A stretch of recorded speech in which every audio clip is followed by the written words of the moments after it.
former queen known as Vashti.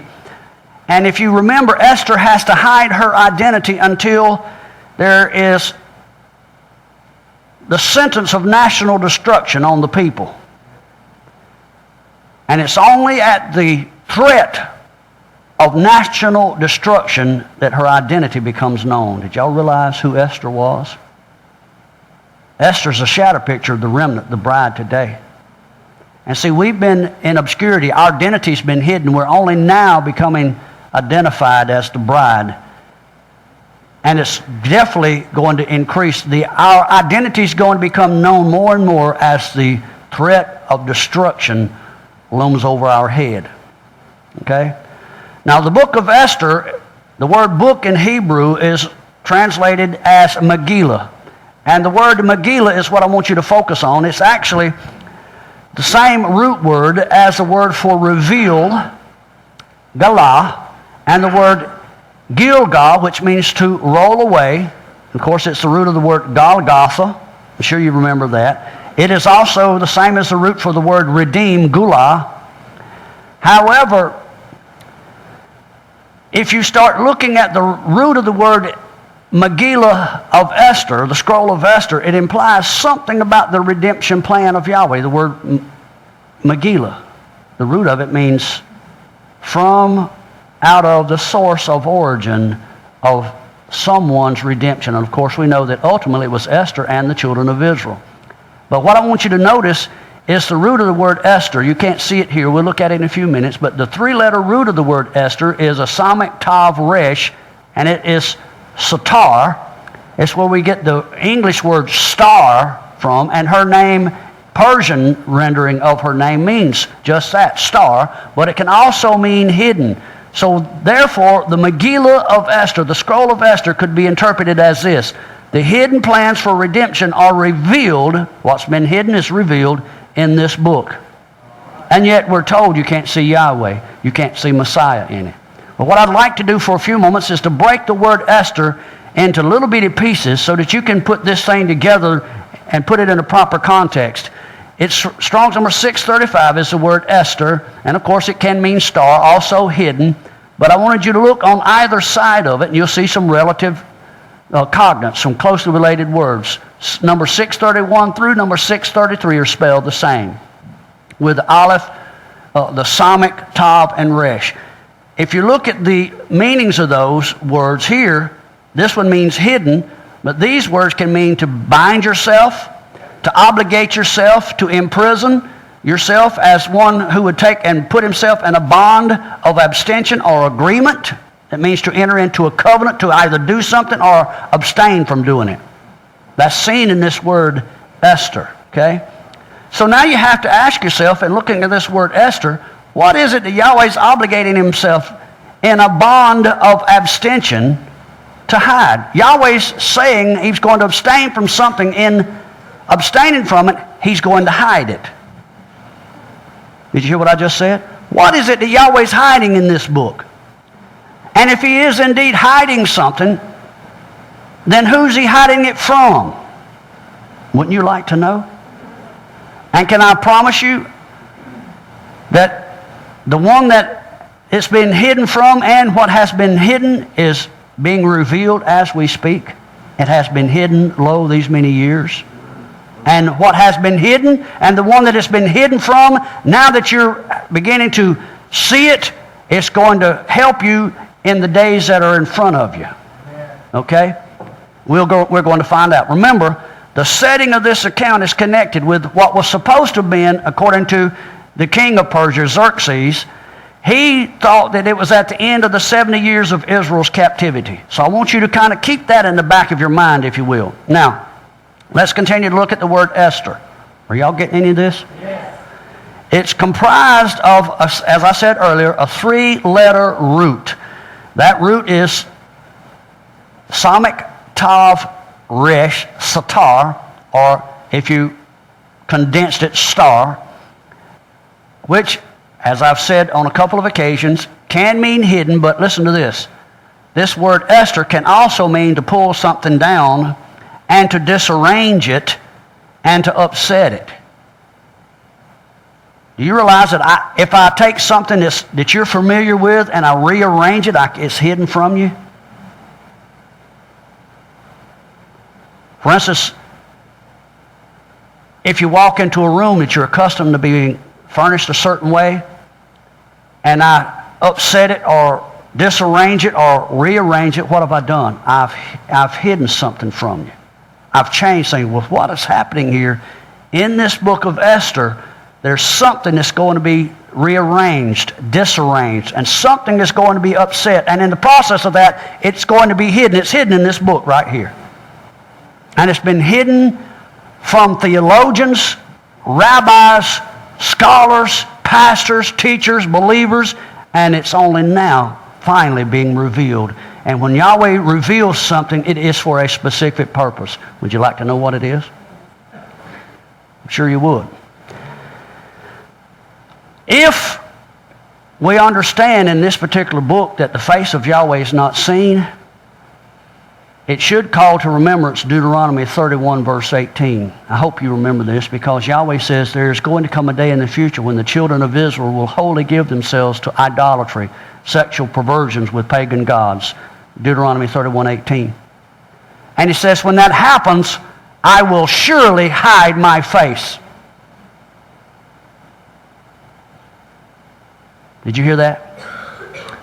Deuteronomy 31:18 is one of the keys to unlock this particular verse, this particular book called Esther. Why? Let's look at that phrase, Ve'anoki hastir Esther. Did you hear that?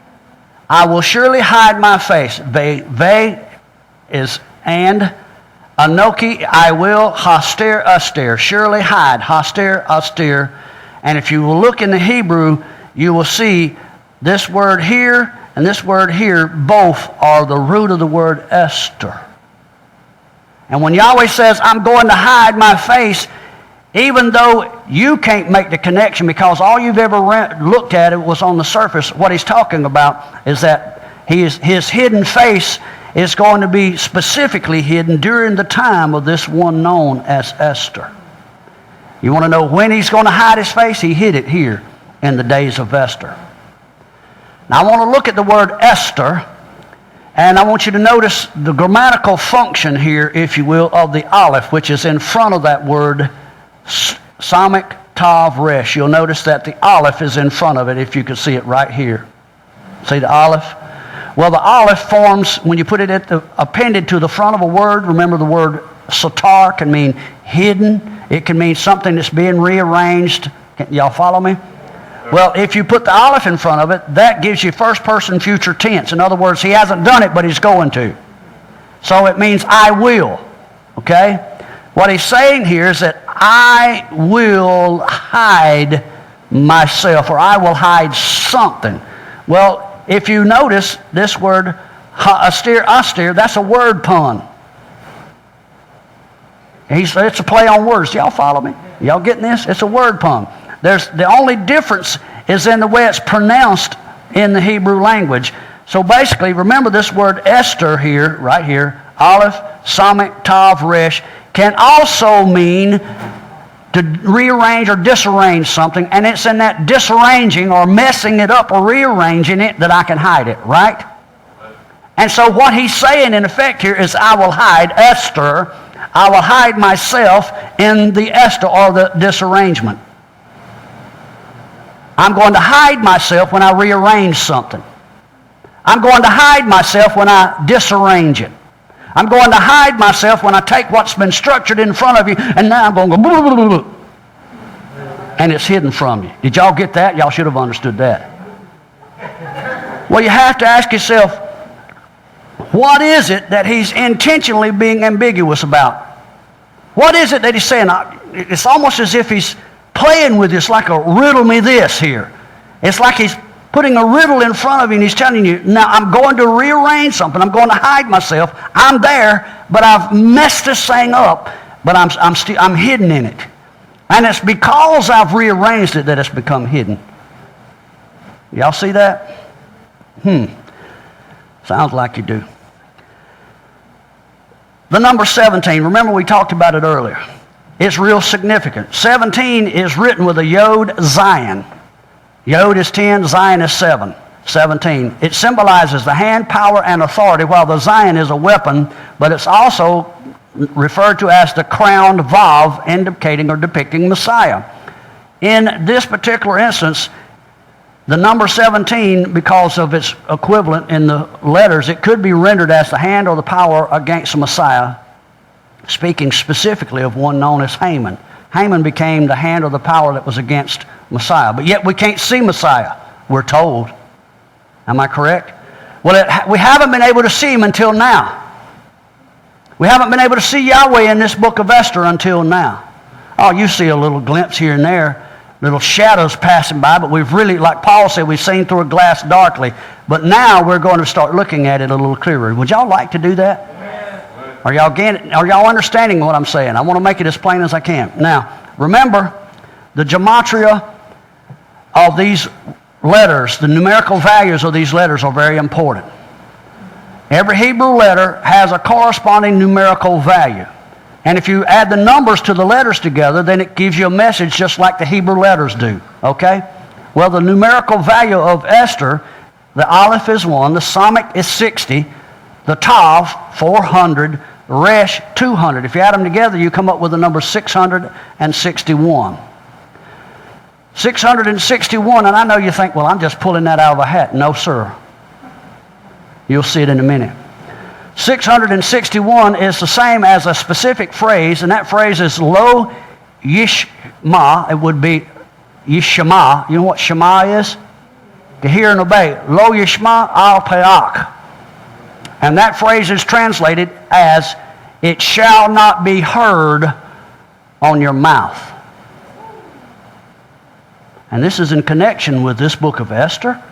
Esther is, her name's numerical value means it shall not be heard on your mouth. Well, isn't Deuteronomy 30 verse 14 and Romans 10:8 where it tells us that the word is nigh thee, even in our mouth? Is it possible here that maybe Yahweh's hiding himself in this book, first of all, because of the rebellion of the people of Israel, but he's also hiding himself and his word until they return? You suppose that's what's happening? I think that Zephaniah 3:8 and 9 would give us an indicator that in the last days he says, I'm going to return a pure language to the people. Well, do y'all believe the people are returning? Well, if the people are returning, then the pure language has to be returning. And if the pure language is returning, it means that it has been gone. Do you think that maybe that's what may have been hidden at this specific time in the book of Esther? Let's look and see. You remember the word for scroll, the scroll of Esther, Megillah? Say that with me. Megillah. Strong's number 4040. And of course, if you look at it, the root of it is the word galah, mim galah. The mim meaning from, out of, the place of origin, source of origin, where it comes from, right? The word galah here, as I said earlier, can mean redeem. It can infer something that's revealed, to uncover, to go into exile. It's used in the phrase to uncover someone's nakedness, which is a term meaning that you have perverted yourself with sexual sins like the children of Israel did. So now you can see why it's inside this scroll of Esther. What did the children of Israel do? They had perverted themselves. These are people that decided rather than go back and rebuild Jerusalem with Ezra and Nehemiah, they decided to stay back in the land of abomination. Hello? Are you hearing me? If you want the rest of this teaching, you have to tune into track 2 of this CD. Hope you're listening. Hope you're enjoying yourself. Shalom.